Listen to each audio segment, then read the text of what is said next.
This is part 5 of a 5-part series on Christianity in the Pax Romana. And thus far, we've talked about life in the early church, from the cultural Christians that were just kind of hangers-on to this newfangled, trendy faith, to the die-hard Christians who defended the faith in the face of growing hostility and even persecution.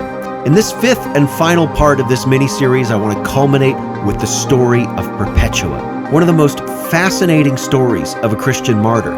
What makes Perpetua's story so interesting is that we have her journal that she composed in prison in the days before she was sent out to the arena to face her doom. It is rare to have such an account, but from it, we learn a little bit about Perpetua as a person, as well as the faith that she held so dear that she was willing to die for it. Who was this woman, and why is she such an important figure in the early church? We'll talk about it on this episode of the Pax Romana podcast.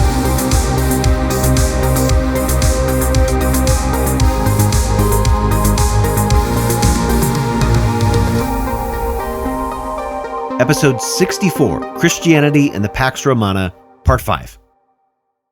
Before we begin, I want to let you know that I have started a YouTube channel which contains excerpts from some of my university lectures. It also, incidentally, contains the back catalog of episodes from this podcast. I will continue to upload short videos to that channel, which you can find at Prof. CPE on YouTube. You can just also search for my name, Colin Elliott, on YouTube, and you can access those videos. I'm going to try to upload at least one a week, maybe a little bit more often. And if there is interest, I may find a way to add full lectures. We're talking sort of hour and a half long treatments of various subjects from Roman history straight out of the university classroom. So while you wouldn't necessarily get a diploma or a credential for watching these videos, you will get exactly the same lectures that I have crafted for my university students. I hope that's of interest to you. Please check that out on YouTube. Again, Prof. CPE on YouTube. Thanks a bunch for your support. Let's get to today's episode. Today's episode really looks at what persecution looked like on the ground at a granular level. Perpetua's story tells us what individual Christians might have encountered in the period that we have been looking at, now into the late 2nd and early 3rd century AD. Persecution of Christians is ramping up, especially in the part of the world that Perpetua lives in, and this is North Africa. Perpetua lived in the Roman province of Africa, which does not describe the entire continent of Africa, but really just a small section of it that was around the ancient site of Carthage. This was a prosperous, wealthy part of the Roman world, and it was highly urbanized. There were hundreds of towns of over several thousand people in this province. These towns had basic amenities like courts and baths and council houses, market fora, temples. It was easy to travel in this province along Roman roads, and as one walked through one of these cities, they would encounter people from Greece, from Italy, from the Iberian Peninsula, from Rome, and of course, many military veterans settled in this area as well. Now, with such a high urban population and a phenomenally productive agricultural sector, the Roman province of Africa was very wealthy indeed. In addition to the grain produced there were orchards and vineyards. It was a place where fish sauce and olive oil were produced, timber was harvested, and other luxury woods. And there were even land routes moving south down across the Sahara so that the Romans could trade in slaves, ivory, and exotic animals.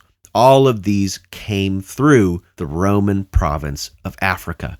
It was also a stable province, one rarely associated with rebellion and sedition. Having all of those veterans in the province tended to help with that situation. And for our story today, it's worth mentioning that Africa was a place in which Christianity took early root. There are 3 major theologians and church fathers from North Africa. Tertullian, who lives contemporary with Perpetua, and then Cyprian, who comes from the next generation, and finally, the most famous of all, Augustine. Now, in the writings of the first of those fathers, Tertullian, who writes in the late 2nd and especially into the early 3rd century AD, Tertullian claims that Christians, even in his day, were a significant part of the local urban populations. There are probably several hundred churches in North Africa by the early 3rd century. It's not that these Christians stuck out. They did not wear different kinds of clothing or necessarily look different to the normal population. And this, for the Romans, was a little bit distressing. They know that Christianity is a growing movement in that area, and we've talked in previous episodes about why Romans would have thought Christianity so dangerous, but it's almost a situation where the enemy is among us. Anybody could be a Christian, and this seems especially insidious to the Roman authorities. And it is in this context that Perpetua emerges. We don't know a lot about Perpetua, but we can discern a few things from her journal. We know her name, Wibia, which is the name of a Roman citizen. So she likely came from a somewhat prominent family. It helps also that she was literate, which puts her in kind of the top 10% of the local population. We also know that she had a child. However, conspicuously absent from her journal is any mention of a husband. And scholars have long wondered, was Perpetua divorced? Was she widowed? Perhaps by becoming a Christian, she put herself at odds with her husband, and maybe there was a split. Either way, because no husband is mentioned and seems to be present, this puts Perpetua under the authority of her father, who is the paterfamilias. He has absolute authority over Perpetua. And it is her father who we first encounter in her journal. She writes at the very beginning that she had been captured because she was in the process of converting to Christianity. And her father comes to visit her where she is being held. This is what Perpetua says about that encounter. We were still under legal surveillance, and my father was like to vex me with his words and continually strove to hurt my faith because of his love. Father, I said, do you not see this vessel lying, a pitcher or whatever it may be? And he said, yes, I see it. And I said to him, can it be called by any other name than that which it is? And he answered, no. So can I call myself not other than that which I am, a Christian. Then my father, angry with this word, came upon me to tear out my eyes. But he only vexed me, and he departed vanquished, he and the arguments of the devil. That's Perpetua's journal. This is actually a very significant indicator of Perpetua's belief in Christianity. She was under social and legal obligation to obey her father. If a Roman father told his daughter not to attend meetings or subscribe to a particular faith, she is obligated to do that. She does not have a say in the matter. And so Perpetua doing this is a form of rebellion. And it's interesting that she makes this comment about the jar. She says, in the same way that a jar is a jar and it can't be anything else, I am a Christian and I can't be anything else. This is a subtle way of Perpetua saying, yes, I'm your daughter, but before I'm loyal to you, I am loyal to Christianity and to Christ. And this was the type of thing that was very upsetting to Romans because we are seeing disorder even at the level of the family. And Perpetua's father, we're told by her, was so angry that he actually physically comes at her before finally leaving the cell. Now, not long after this, Perpetua is brought before the local governor, a man who is responsible to maintain order in the province, and he does this by way of imperium, that is, the right to command everybody in his province and expect obedience, and if they don't obey, he has the right to execute capital punishment on insubordinate provincials. Perpetua tells of what happened at her trial in the journal. She says this, quote, "We were suddenly snatched away to be tried, and we came to the forum. A very great multitude gathered together. We went up to the tribunal. They came to me, and my father appeared there also with my son, and would draw me from the steps, saying, 'Perform the sacrifice, have mercy on the child.' And Hilarion, the governor, said, 'Spare your father's gray hairs, spare the infancy of the boy, make sacrifice for the emperor's prosperity.' And I answered, 'I am a Christian.'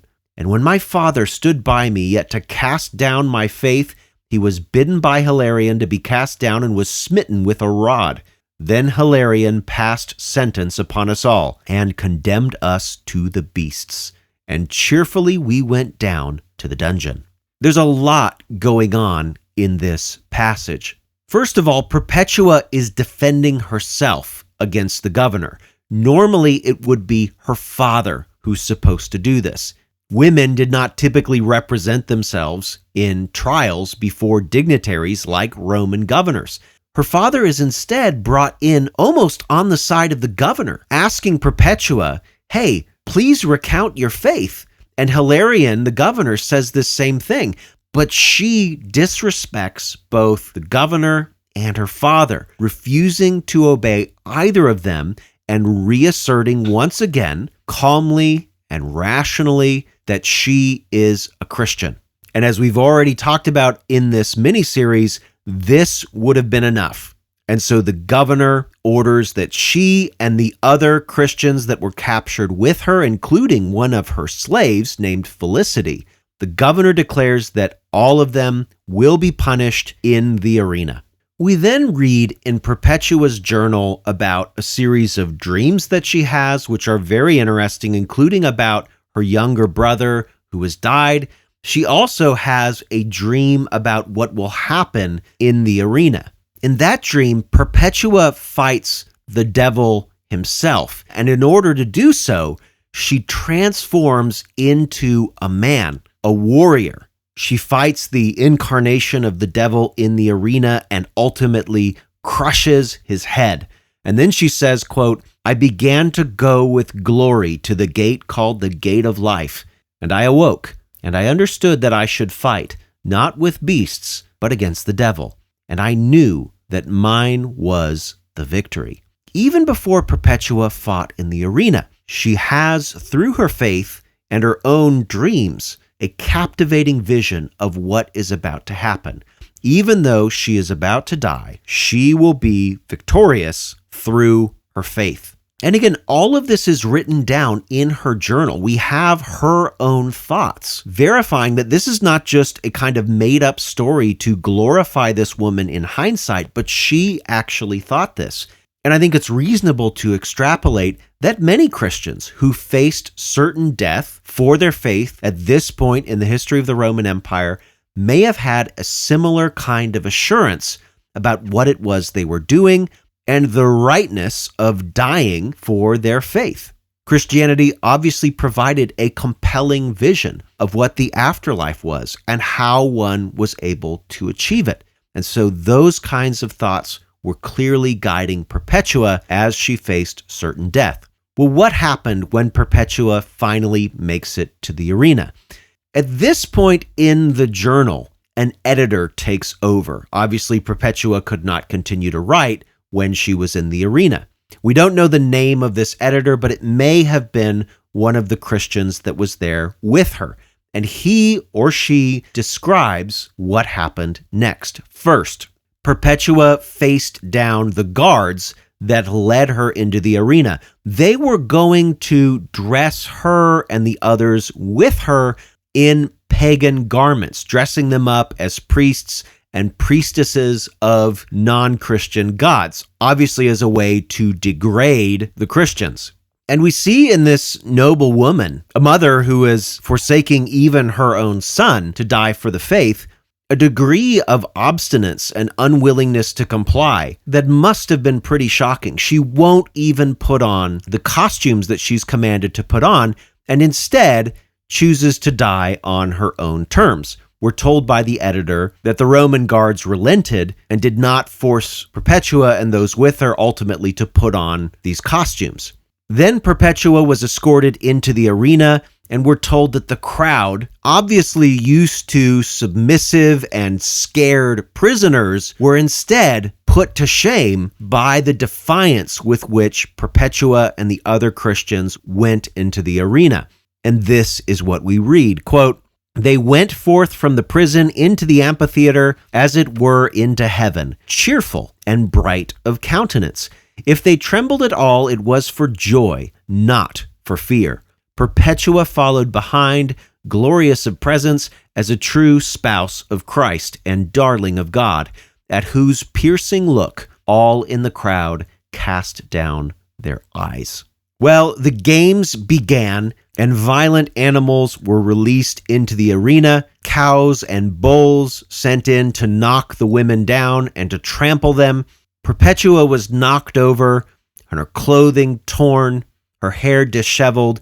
We're told by the editor that she took the time to pull her hair back, dust off her clothes, and keep her thighs covered so that she could die with dignity. Eventually, some guards come out into the arena and begin executing the prisoners. One of the guards stabbed Perpetua, but he was so nervous that he didn't end up killing her, just wounding her. And this is what we're told happened next. Quote, "Perpetua, that she might have some taste of pain, was pierced between the bones and shrieked out, and when the swordsman's hand wavered still, for he was a novice, she set the sword upon her own neck. Perchance so great a woman could not else have been slain, had she not herself so willed it." Perpetua was so authoritative, at least according to this account, that she had to will her own death in order for it to come to pass. The guard himself was not actually capable of killing her. She was such a force of personality in the arena that day. And as I alluded to earlier, I think it's worth asking why Perpetua was like this. Why was she so steadfast, even to the very end? It's clear that she was captivated by a vision. She had adopted the core tenets of Christianity, but she also had a kind of supernatural sense of divine purpose, writing down dreams and visions in her journal. She was convinced that she belonged to God, and that this superseded her family ties on earth, including to her father and even her infant son. Perpetua was clearly a leader, but one who did not necessarily want others to follow her, but to follow the God that she worshiped, Jesus Christ. And she was successful in achieving this. After Perpetua died, she and her slave Felicity were memorialized in the local area, and their story had a profound influence on Tertullian, Cyprian, and also Augustine. Augustine would preach a sermon on the anniversary of their deaths every year. In one of his sermons, this is what he said about her. Quote, "Just as that one man laid down his life for us all, so the martyrs too imitated him, and laid down their lives for their brothers and sisters. And in order that this bumper crop of Christian peoples might spring up like sprouting seeds, they watered the earth with their blood. So we too are the fruit of their toil. They strewed their bodies like garments on the road when the colt carrying the Lord was led into Jerusalem." That's Augustine's Sermon 280.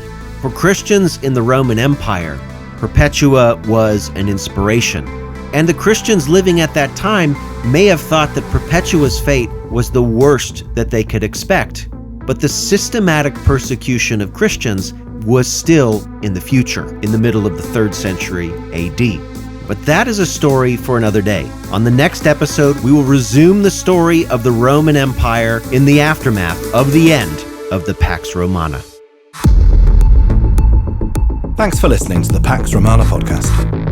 For more information, including a list of primary sources and further reading, check the show notes. Music by Red Productions and Exocore. Follow Professor Colin Elliott on X at ProfCPE or email colin@paxromanapodcast.com. Listen to more episodes on Spotify, Apple Podcasts, or just about anywhere podcasts are available. Stay tuned for the next episode of the Pax Romana podcast.